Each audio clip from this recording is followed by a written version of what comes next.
नमस्कार। एक सुंदर कहानी सहित आपण मानकु स्वागत करुछि। आजिर कहानीटीर नाम है बलर गर्व करिवार परिणाम।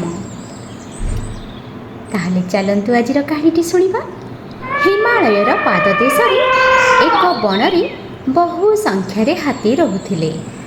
एक सुंदर और बलवान हाथी ए दलर दलपति थिले। जेउ बनरे ए हाथी दल थिले ताहार एक जगारे गोटिए माई चटका पक्षी केतोटी डिंब देइथिला। डिंब गुड़िकरू यथा समय गुड़िए छुआ बाहरी थिले, किंतु सेमाने उड़ी शिखिबा आगरू दिने से हाथी दल सेही स्थान को खाद्य खोजी आसिले। सेमानकु दूररू देखि माई पक्षीटी विचार कला, हाथी माने आड़कू आसुछंती, सेमानक पाद तले मो छुआ गुड़िक चापी होई जिवे, किपरि मो छुआ मानकु मु रक्षा करिबी।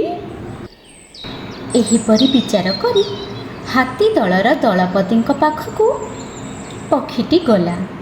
तांको प्रणाम करी कहिला, हुजूर आपण महाबलवान, एते बड़ दलर दलपति आपण, मात्र मो सामान्य पक्षीटीए। आपण मन कले आखि पिछुड़ाके मो छुआ मानक सहित मोते मारिदे पारंती। मु आपणकर शरण जाउछि, मोते ओ मो छुआ मानकु रक्षा करंतु हुजूर। एहा सुनी हाथी दलर दलपति कहिले, चिंता कर नाही, मु तुमर छुआ मानकु रक्षा करिबी। सेमानकु मोर पेट तले रखी छिड़ा हेबी ओ अन्य हाथी माने मो पाख दे चली जिबे। केहे तम छुआर किछि क्षति करि परिबे नाही। तेबे मो दलर शेषरे जो हाथीटी आसुछि से अति दुष्ट, से मो आदेश केबे भी माने नाही। तेणु तुमे ताकु मध्य तुमर गुहारी जणाइब, से जेपरि तुम छुआ मानक उपरे पाद न पकाए। एहीपरि कही दलपति पक्षी छुआ मानकु निज पेट तले रखि छिड़ा होई रहिले।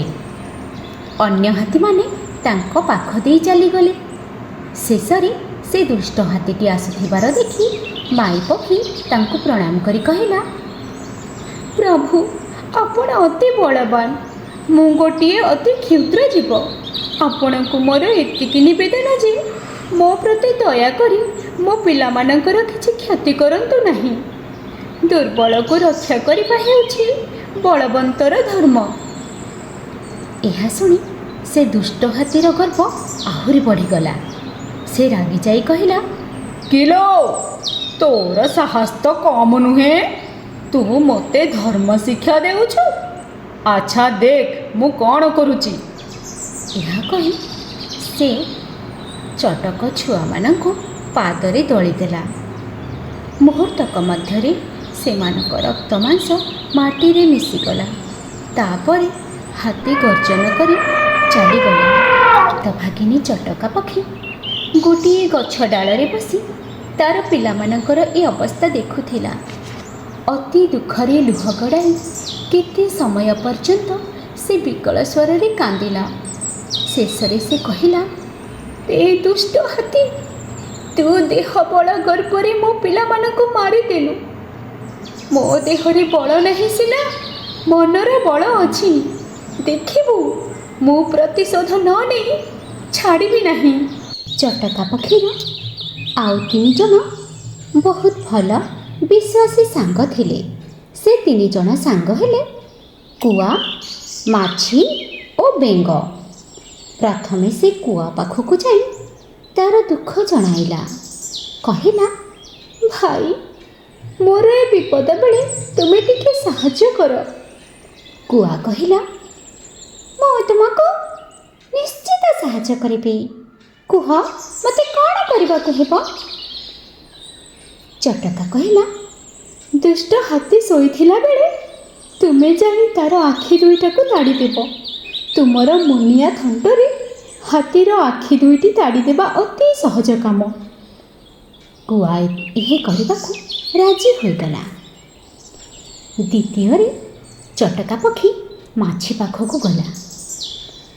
ସେ ମାଛିକୁ ତାର ସବୁ ଦୁଃଖ ଜଣାଇଲା ଆଉ କହିଲା, ଭାଇ ତୁମେ ମୋତେ ଟିକେ ସାହାଯ୍ୟ କର।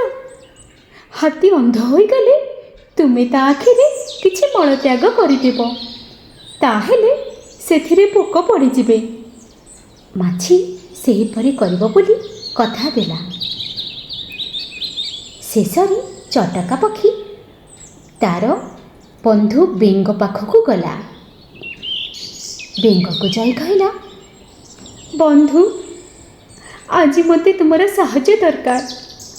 ଏହା କହି ସେ ତାର ସବୁ ଦୁଃଖ ଜଣାଇଲା। ଆଉ ବେଙ୍ଗ କହିଲା, ମୁଁ ତୁମ ପାଇଁ କ'ଣ କରିବି ସାଙ୍ଗ କୁହ। ଚଟକା କହିଲା, ସେ ଦୁଷ୍ଟ ହାତୀ ଅନ୍ଧ ହେଲା ପରେ ପାଣି ପିଇବାକୁ ଏଣେ ତେଣେ ଦୌଡ଼ିବ। ସେତେବେଳେ ତୁମେ ପାହାଡ଼ ଉପରେ ରହି ରାବିବ। ସେହିଠାରେ ପାଣି ଅଛି ବୋଲି ମନେକରି ଅନ୍ଧ ହାତୀ ପାହାଡ଼ ଉପରକୁ ଉଠିଯିବ। କିଛି ସମୟ ପରେ ତୁମେ ପାହାଡ଼ ତଳକୁ ଯାଇ ପୁଣି ରାବିବ।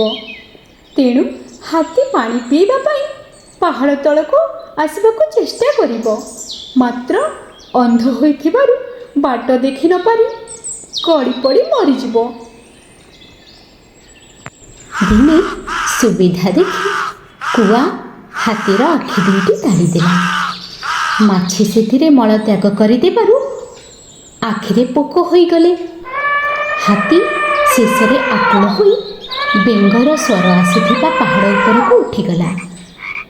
ଏହାପରେ ବେଙ୍ଗ ପାହାଡ଼ ତଳକୁ ଓହ୍ଲାଇ ଆସି ପୁଣି ରାବିଲା। ହାତୀ ବେଙ୍ଗର ରାବ ଶୁଣି ତଳକୁ ଓହ୍ଲାଇଲା, ମାତ୍ର ଗଡ଼ାଣିଆ ପାହାଡ଼ରେ ବାଟ ଦେଖି ନ ପାରି ସେ ଗଡ଼ି ଗଡ଼ି ତଳେ ପଡ଼ି ମରିଗଲା।